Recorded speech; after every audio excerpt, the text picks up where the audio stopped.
Hi, welcome to this video where we're going to be changing the wheel bearing units on the rear of this Mondeo Estate Mark III version. It's exactly the same for the saloon version, and this is a year 2000 to 2007. Let's give it a go.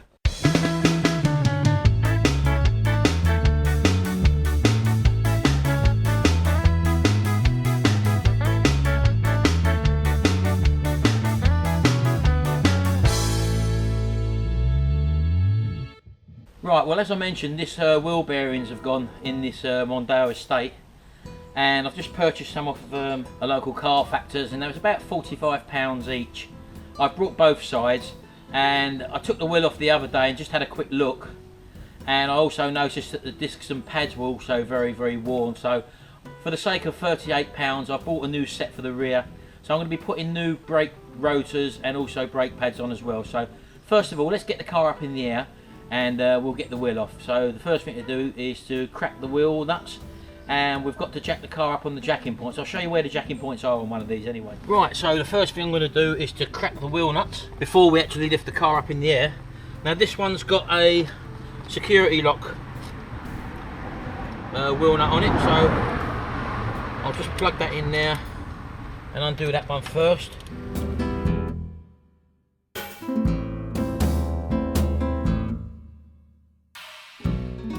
There we go, so that's them all cracked. Now I'll just show you, if you're using a trolley jack, where to jack the car up. Normally these cars come with their own little wind up side jack, which you don't want to leave it on. You want to support your car on an axle stand or something, but if you've got a trolley jack, it's a little bit awkward to actually jack up, so I'll show you what I actually do. Right, now the actual jacking points here are not directly on the sill here, but both sides of the sill, and you've got this bit that sticks down here. So what you've got to do is to actually have a bit that spans the pair of these things, or spans this actual point here. And the way I do that, I've got this whole mini hinge. It's a real heavy duty, looks like an iron hinge plate, and all I do is that spans across like that, and then I jack up on this, on the trolley jack. So that's what I'm going to actually do now. So I'll just locate that on the jack, put it in position, and basically put it in a place where it's going to take it up in the air.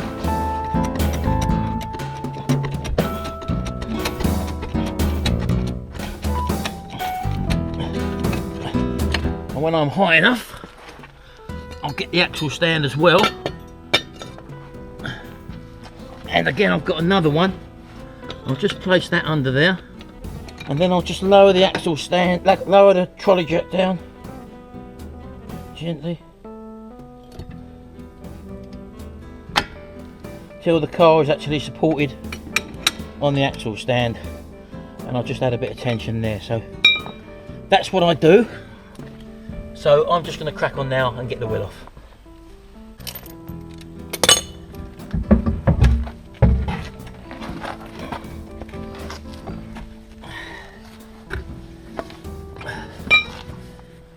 And just as a matter of safeguard, I actually stick the rear wheel under that chassis rail as well. So always check the car to make sure it is safe.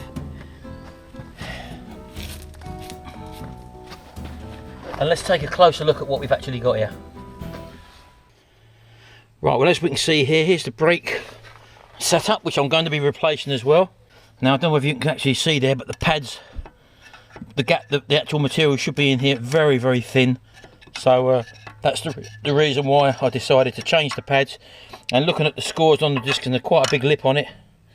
So for the sake of an extra £35, I've actually decided to change the disc, the pads, and also, as I say, the central wheel hub, which contains the wheel bearing.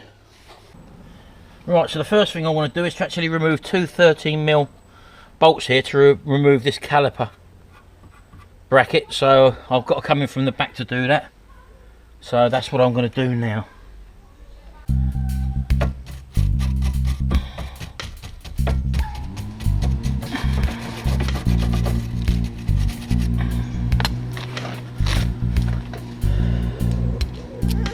Right, so let's get these undone.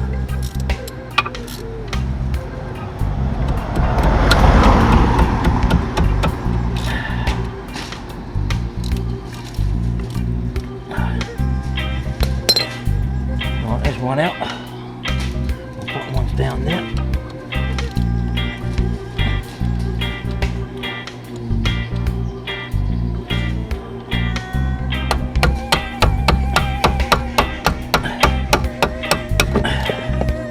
There we go. Now apparently on this model you don't have to disconnect the rear handbrake, so I'm going to be playing that by ear. Right, that's them 2 bolts out there. And that should mean I should be able to get this caliper body off.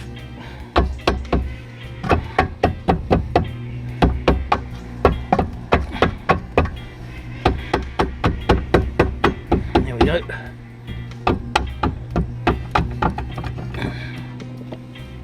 There we go, just move that over to one side. The piston's a fair way out, but the seal doesn't appear to be damaged, the dust cap at all, so I'm hoping that's going to be okay. And as you can see there, I've still got the handbrake cable still connected there, so we're going to leave that just hanging down like that. And we then got 2 more 13mm, one there, and where is it, one in here to actually undo, so this should take this carrier off then, so I'm going to do that now. The pads, as you can see, that's the noise I was hearing. Look at the base of these pads, look, this one, the inner one's obviously a lot better than this one, but that's the noise I've been hearing as well, this rubbing on the actual brake disc. So I'll just leave that, as you can probably see. There we go, look, pretty tight in there, look. They sort of come out these little slots. And I'll lubricate all this up again before I put it back together, but as you can see there, look, that one, well thin, that one, and it was rubbing on the edge there, as you can see, look.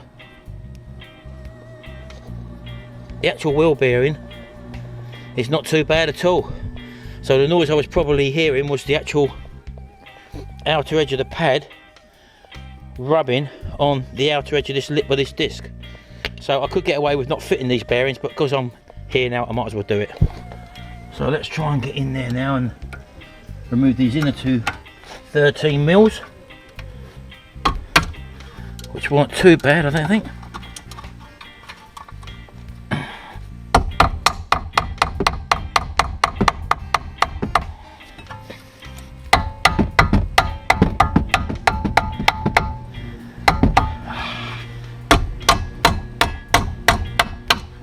Hopefully that's it. No. Oh god, right, things never go easy. This caliper, this brake pad is stuck in, so I'm having to drift it out.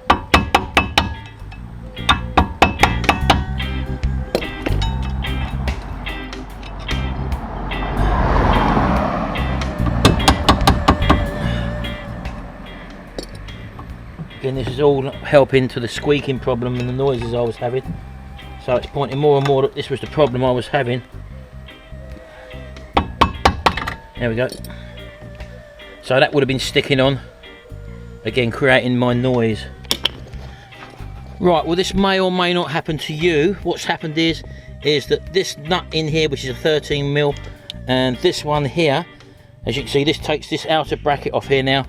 That's rounded off from someone having it off previously, and the one in there has rounded it off. Now I could have ground that one off, which isn't a problem, but this one is recessed in an actual groove there. I don't know if I can actually show you that. Can you see that in there?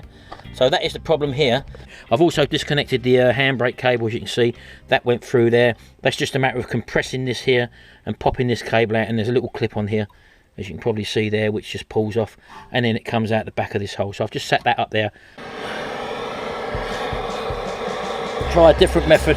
Let's try and get that 1/2 inch on there nice and tight first. Where's that hammer? Get that caliper out of the way.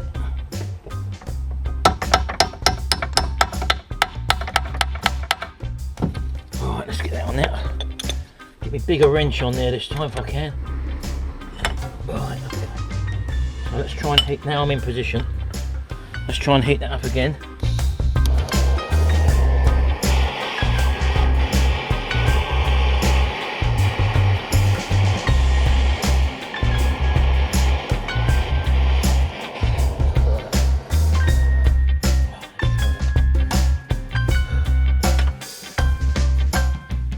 There we go, that's got it. There you go, a little bit of heat. Woo! Right, that's one down. A little bit of heat on the situation. It's got me out of trouble. Now, you saw how tight that was before, didn't you? So there's a little lesson for you there. You might come up against this problem. And now I've got that one undone. Now, before I take it right the way out, I've got the same situation with this top one here. Now again, I've disconnected the handbrake cable there, as you can probably see, just to give me a bit of room with the caliper. So I will give it another squirt in there. And I've got my well-fitting 1/2-inch spanner, which I will have to probably tap into place on there. Let's get the hammer.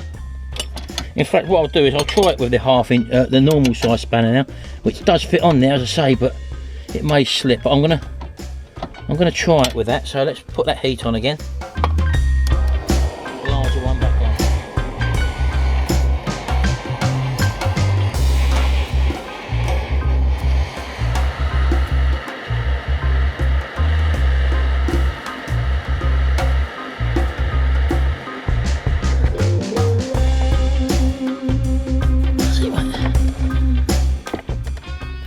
There we go. I've got to turn on it in. But you don't know when you're going to come up against a problem with rusted old blinking nuts. And just a little bit of heat has solved the problem for me. So remember that.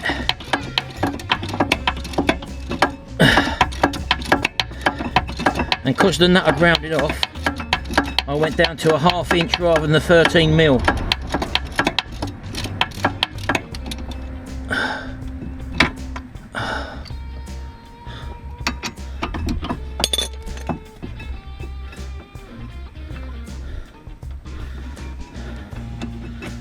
And there you go, there's the top one out.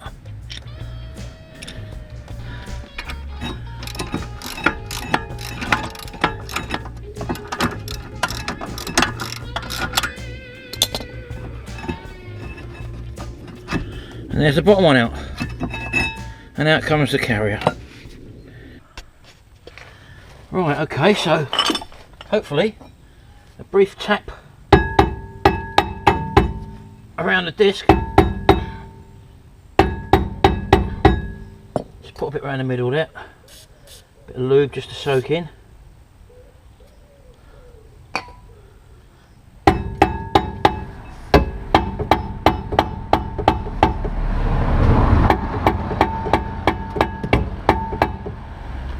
There we go again.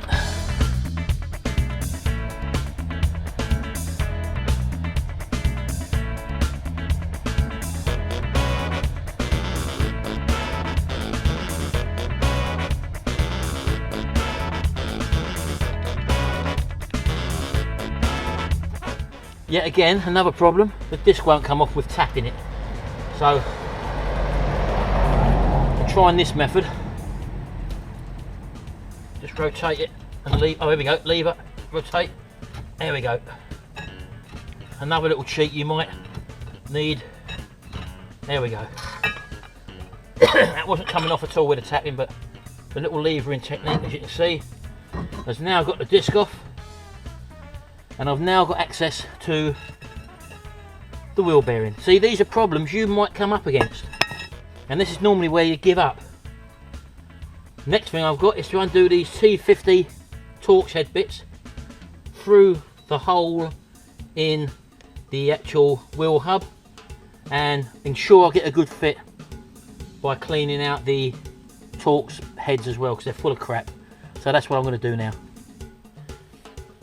Right, so here's the next problem. I've now cleaned out all these T50 bits here. As you can see, I'm still getting some more crap out of there. But this is the one that comes with my socket set. This is the T50 bit, and it comes actually mounted within that socket. I can't take that out. And when I went to put that in through the inspection hole, the ridge on the socket don't allow it to go through the hole there. So what I've had to do, because I haven't got no long ones of these T50 bits, I've had to actually just open this up a little bit. So now it just fits through there and hopefully drops straight into our T50 hole. So again, I'm going to have to tap that in place, which is a bit dodgy, because if it don't go in first time, I've got to get it out somehow. So this is the bit now where it's the point of no return. Oh, I don't like that. I don't know whether that went in far enough. Don't know whether that went in far enough. Maybe I've got to open this up a little bit more. I've had to open this up, as you can see, with a file, just a little bit at a time.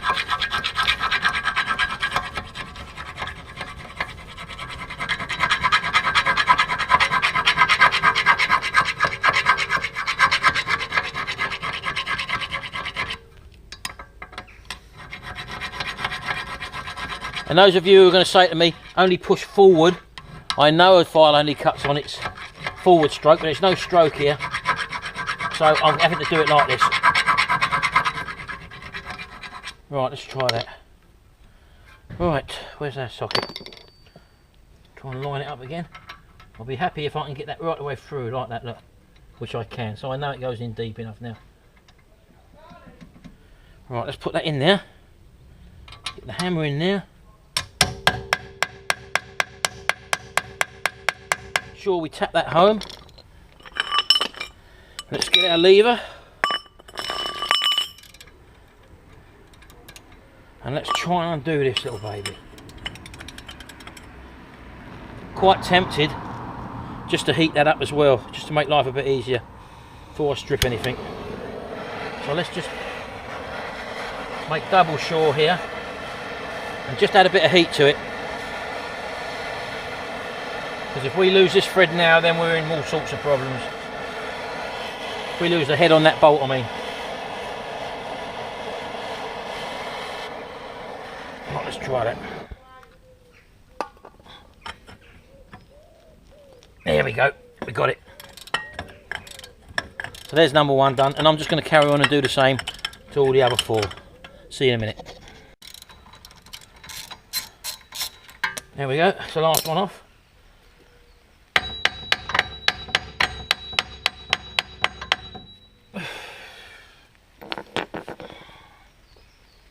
Now the only thing holding that on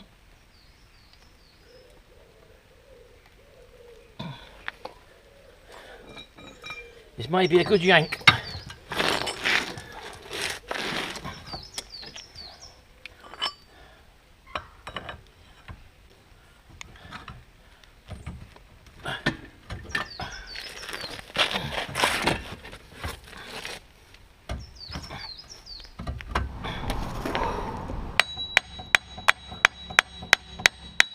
There we go. There we go. It's a little bit hot. And let's disconnect that cable. Right, it's pouring with rain. Now this is the tool for winding in the calipers. I've just inserted it. And all you do is you start to turn it in, hopefully. And we should be able to wind the caliper in. Oh, there we go. Here we go. It's going in. This tool only cost a tenner off of eBay, but worth its weight in gold. Now, as you can see, our caliper is now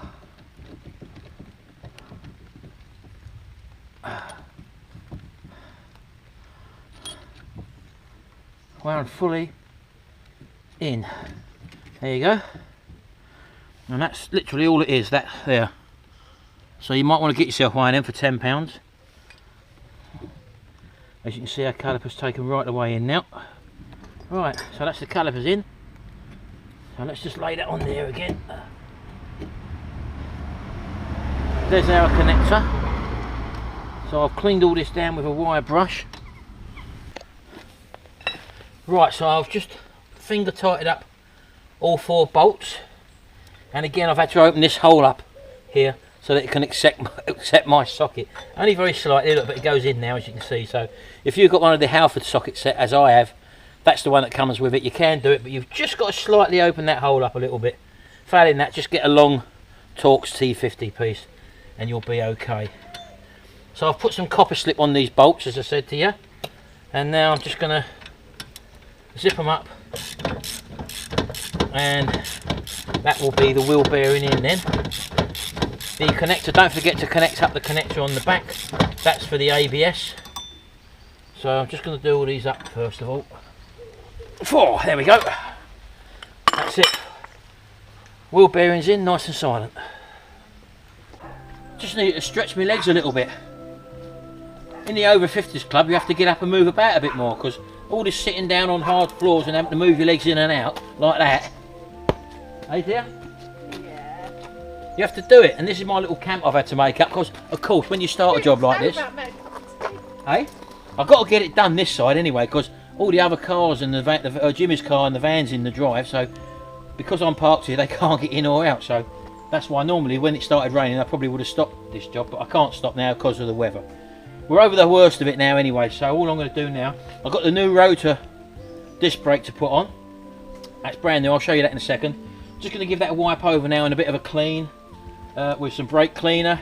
We'll install that, we'll put the caliper back together and put the new brake pads in, so when Sharon goes I can carry on working. Sharon, show me your pussy. Come here. Look, this pussy here, these little peaches. Look, she's come out. She's always floating about outside here because she, it's her little turf, yeah. So this is my my pussy. Isn't that right, baby? And as I say, you need a little interlude. I don't know how long it's taken me really. What time did I come out here? I haven't got a clue, because I've been busy as well, haven't I? Probably about 2:30. It's about 10 to 4 now. But as I say, I've had these problems which I've come up against, which you've seen with me, and now I've got over them. So you might have the same. I know I've seen other people do it and it goes straight forward. In an ideal world, that's what happens, yeah. Nothing goes straight forward for you. No, well, there again, I'll share it with the people though, because in case they come up with the same problem. So the little problems I've had to get over are ones that you could have come up against, and hopefully that's where these little videos hopefully do help you. So anyway, you can go now, baby, because I've got to get on. You want a cup of tea? I'd like a cup of tea, please. Right, let's get on with this. Right, okay then. Oh, as you know, I've cleaned all my other brake accessories. So this is my brand new disc, as you can see. And it's got an oil covered in sort of an oily residue, so you don't want to put that straight on, otherwise your brakes won't work. So first things first, we've got to get that out of the packet. Get a brake cleaning solution. Don't get WD-40 for God's sake. This is a proper brake cleaning solution. Give it a good spray on and wipe it off both sides. You don't want any residue of that sticky, greasy residue left on these whatsoever. So make sure you get it all off. Just get this caliper thing back on again. And as I say, I've cleaned all that up. Copper slip on them.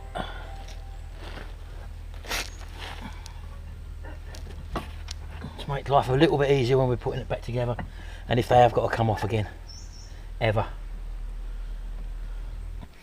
Right, okay, so I've hooked the handbrake cable back up now. I'm just going to try and pop these brake pads into their location, which somehow I'd imagine go into the grooves there. Right, okay, so I've just popped these pads in either side into their little grooves. As I say, I've had to chamfer off just the edges of these pads here, just so they sit nicely into these little grooves. And as you can see, I've wound the piston right in there, and I've left it horizontal. The two holes there, as you can probably see there, I don't think you can see them, because on the back of these pins, pads, you've got a little pin there, and that little pin will obviously slide over that inner one. It don't matter too much about the outer one, so let's just put that in place. And there we go. So a bit of copper slip on that top bolt there again, just to go into there to locate it. There we go, let's get that in there. There we go. That's the top one in. Oh, there we go. That just clicked into place then. And again, my 13mm spanner.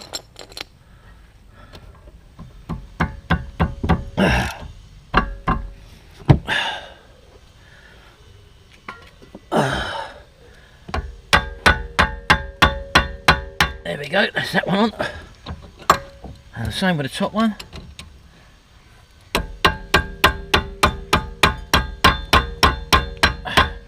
Happy days. Right, okay, there we go. So I'm just going to put the wheel back on, pump the brakes, get the brakes up, and that should be it.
Superb, job done.